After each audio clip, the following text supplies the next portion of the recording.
tawalla al-umru fi sahwin wa fi lahwin wa fi khusri faya day'ata ma anfaqtu fil ayami min umri. Umeondoka umri kwa kuutumia katika kujisahau na katika upuuzi na katika hasara. Upotevu ulioje!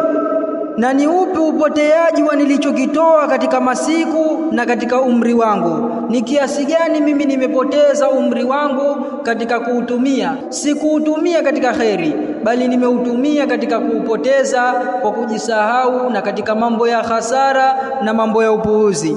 Wa mali fil ladhi dayyatu min umri min udhri fama aghfalana an wajibati alhamdi washukri.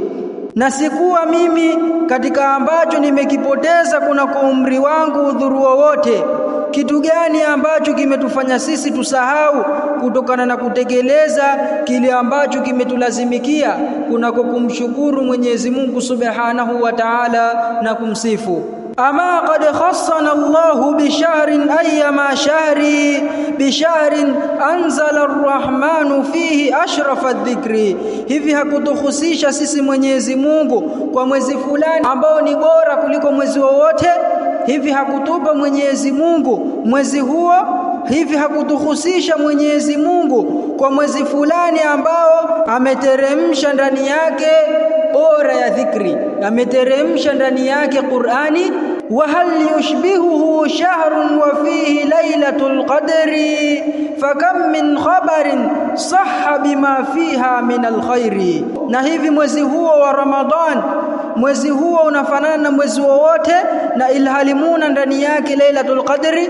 Ni ngapi katika habari ambazo zimesihi kwa kile ambacho kimo ndani yake kuna khairi mbalimbali, yani hiyo lailatul qadri. Hivi huo mwezi utakuwa ni mfano wa mwezi mwingine?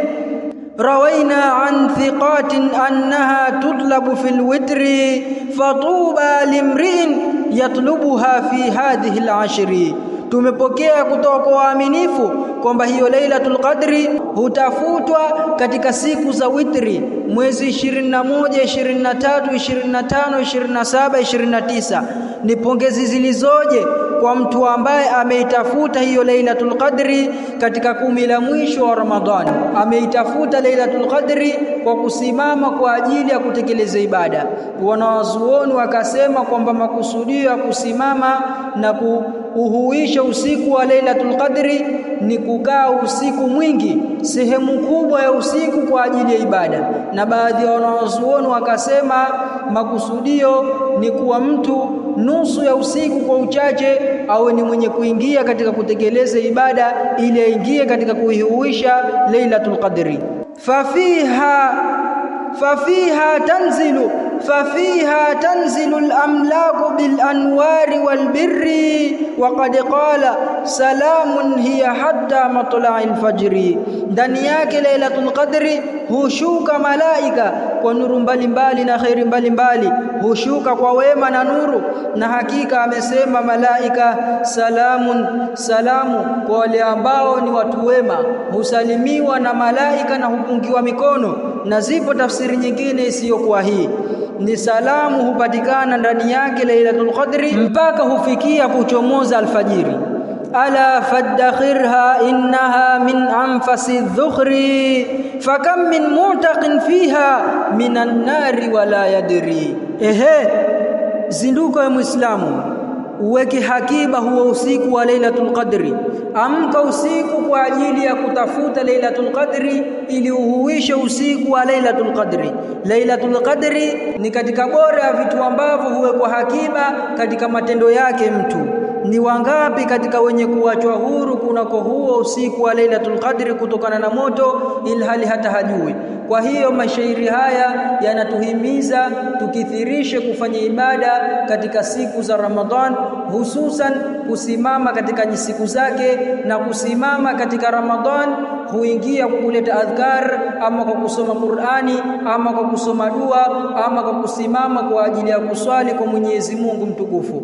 Na hapa kwa faida yule ambaye ni mwenye kuwa kwenye hedhi au kwenye nifasi, sio maana yake kwamba hawezi kuhuisha usiku wa lailatul qadri kwamba yeye alale tu. La, anaweza kuuisha usiku wa Lailatul Qadri, lakini ni haramu kwake yeye kuswali, kutia udhu na kusoma Qur'ani. Kwa hiyo afanye nini?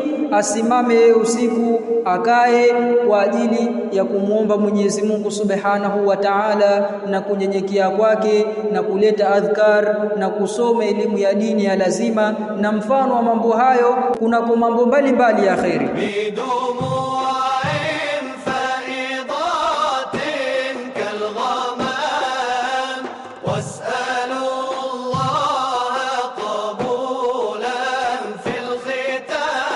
Amepokea al-Imam al-Bukhari na al-Imam Muslim kwa sanadi yenye kuungana mpaka kwa Abdullah ibn Umar radhiyallahu anhuma kwamba watu fulani katika masahaba wa Mtume sallallahu alayhi wasallama walioneshwa usiku wa Lailatul Qadri katika usingizi, walioneshwa katika siku 7 za mwisho wa mwezi wa Ramadhani. Akasema Mtume sallallahu alayhi wasallama, ara ru'yakum qad tawata'at fi sab'il awakhir, naona kwamba ndoto yenu imewafikiana na siku 7 za mwisho wa Ramadhani. Faman kana mutaharriyaha falyataharraha fi sab'il awakhir, basi ambaye ni mwenye kuichunga Lailatul Qadri na kuitafuta, basi na aitafuti katika siku 7 za mwisho wa Ramadhani, yani kuanzia mwezi 23 mpaka mwezi 30. Na imekuja katika sahihi Muslim kwamba Mtume sallallahu alayhi wasallam amesema, iltamisuha fil ashr al awakhir, itafuteni Lailatul Qadri katika siku 10 za mwisho za mwezi mtukufu wa Ramadhani. Fa in dhafa ahadukum, basi pindi akipata udhaifu wa mwili mmoja wenu kama vile kuumwa na mfano wa hivyo, au ajaza au akashindwa, fala yughlabanna ala sab'il bawaqi, basi asishindwe na zile siku 7 zilizobakia za mwezi mtukufu wa Ramadhani, yani ahuishe japo hizo siku 7 za mwezi mtukufu wa Ramadhani. Na kama tulivyoelezea, ibada ya kuhuisha Lailatul Qadri inapatikana kwa mtu kutekeleza ibada nusu ya usiku, nusu nzima ya usiku. Baadhi ya wanawazuoni wamesema kwamba ni sehemu kubwa ya usiku kuwa mtu ni mwenye kukithirisha kufanya ibada. Amesema Mtume sallallahu alayhi wasallama, man qama Lailatul Qadri imanan wa ihtisaba, mwenye kusimama Lailatul Qadri usiku wa cheo, imana, hali ya kuamini, yani hali ya kusadikisha kwamba hiyo ni haki na kwamba kufanya hivyo ni taa, kumtii Mwenyezi Mungu, wa ihtisaban, na hali ya kutarajia radhi za Mwenyezi Mungu. Hakufanya hivyo kwa riya, hakufanya hivyo kwa kujionesha. Ghufira lahu ma taqaddama min dhanbihi, husamehewa kilichotangulia kuna dhambi zake, yani husamehewa madhambi yote madogo. Ndiyo makusudio ya hadithi. Na inajuzu pia kuwa Mwenyezi Mungu atamsamehe mtu huyo mpaka madhambi makubwa, yani baadhi pia inajuzu kusamehewa madhambi yote, kwani hakika Mwenyezi Mungu Subhanahu wa Ta'ala rahmatuhu wasi'atun wa fadluhu adhimun.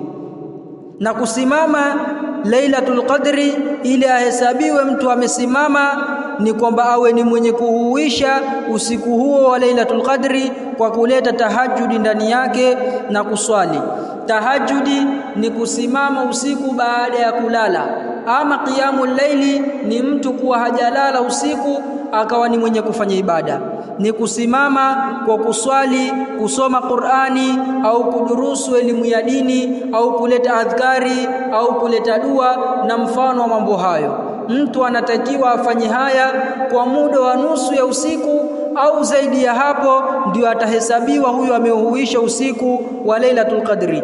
Na alikuwa Mtume sallallahu alayhi wasallama analeta tahajjudi katika siku za Ramadhani zote. Kila usiku wa Ramadhan alikuwa anasali salatu tahajjudi, na alikuwa anasoma qiraa ambacho ni cha tartil. Hapiti katika aya yote ya rehma isipokuwa humuomba Mwenyezi Mungu Subhanahu wa Ta'ala rehma. Hapiti kwenye aya yote ambayo huelezea adhabu isipokuwa humuomba Mwenyezi Mungu Subhanahu wa Ta'ala amlinde kutokana na adhabu.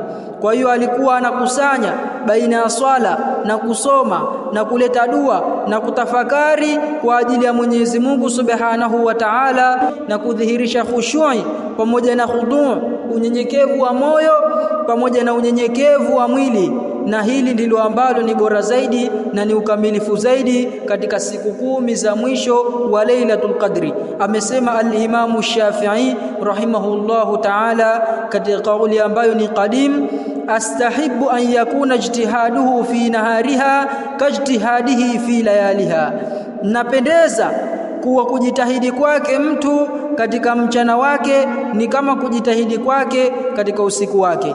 Yani mtu ajitahidi katika mchana kama ambavyo anajitahidi katika usiku, maana yake akithirishe kufanya ibada.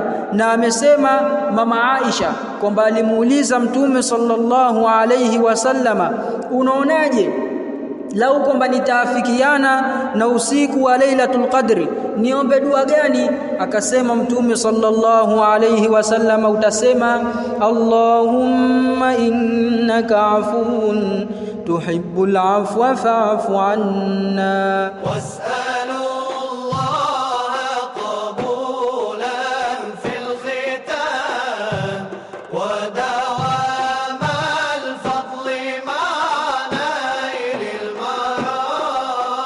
na neno al-afu kwenye dua hii, Allahumma innaka afuwun tuhibbul afwa fa'fu anni, ilipokuja kwenye riwaya, ama ikiwa mtu anasoma akiwa pamoja na wengine atasema fa'fu anna. Maana ya neno al-afu ambalo ni jina miongoni mwa majina ya Mwenyezi Mungu mtukufu, alladhi yatajawazu an sayyiati ibadihi wa yamhu atharaha anhum, ni ambaye anasamehe kutokana na madhambi ya waja wake na anafuta mpaka athari za madhambi yao. Na yeye Mwenyezi Mungu Subhanahu wa Ta'ala yuhibbu min ibadihi almu'minin an ya'fu ba'dhum an ba'd, anapenda kwa waja wake waumini wasameheane wao kwa wao. Mtu amsamehe mwenzake ikiwa alimkosea, na mtu ikiwa alimkosea mwenzake amuombe msamaha ili apate msamaha kwa Mwenyezi Mungu pia Subhanahu wa Ta'ala. Na walikuwa baadhi ya wanawazuoni na wacha Mungu waliopita walikuwa wakisema katika dua zao, Allahumma inna dhunubi qad azumat wa innaha saghiratun fi jambi afwik fa'fu anni. Na walikuwa baadhi ya wanawazuoni ambao ni wacha Mungu wanasema katika dua zao, Allahumma arda anna fa in lam tarda anna fa'fu anna fa inna man 'azumat dhunubuhu fi nafsihi kana ghayatu amalihi an yatma'a fil 'afw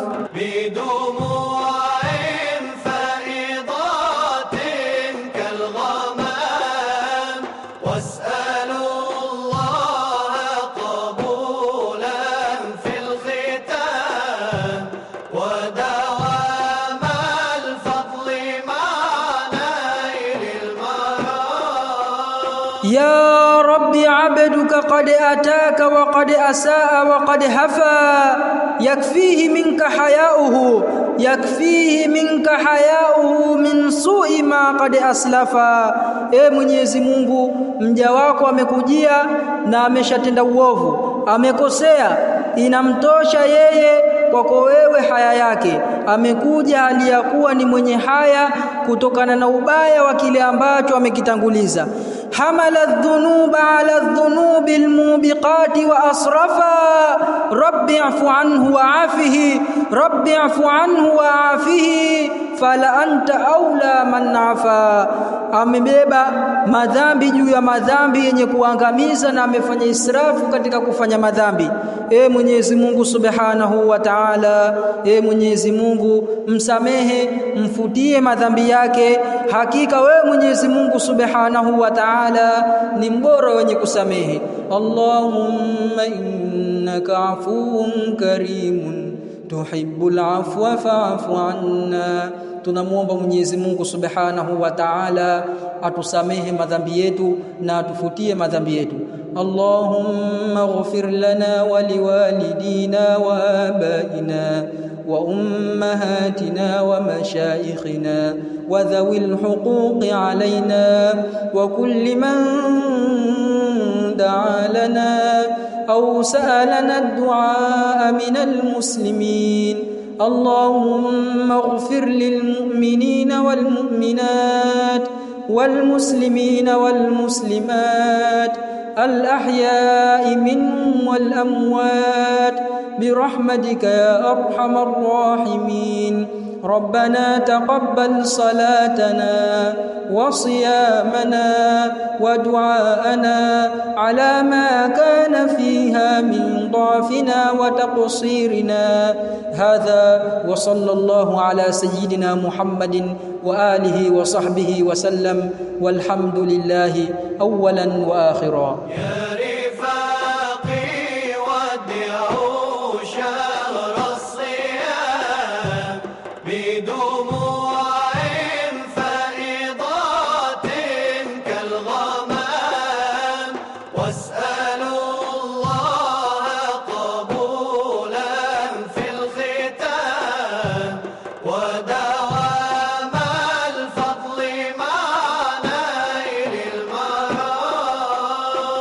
شهر الصيام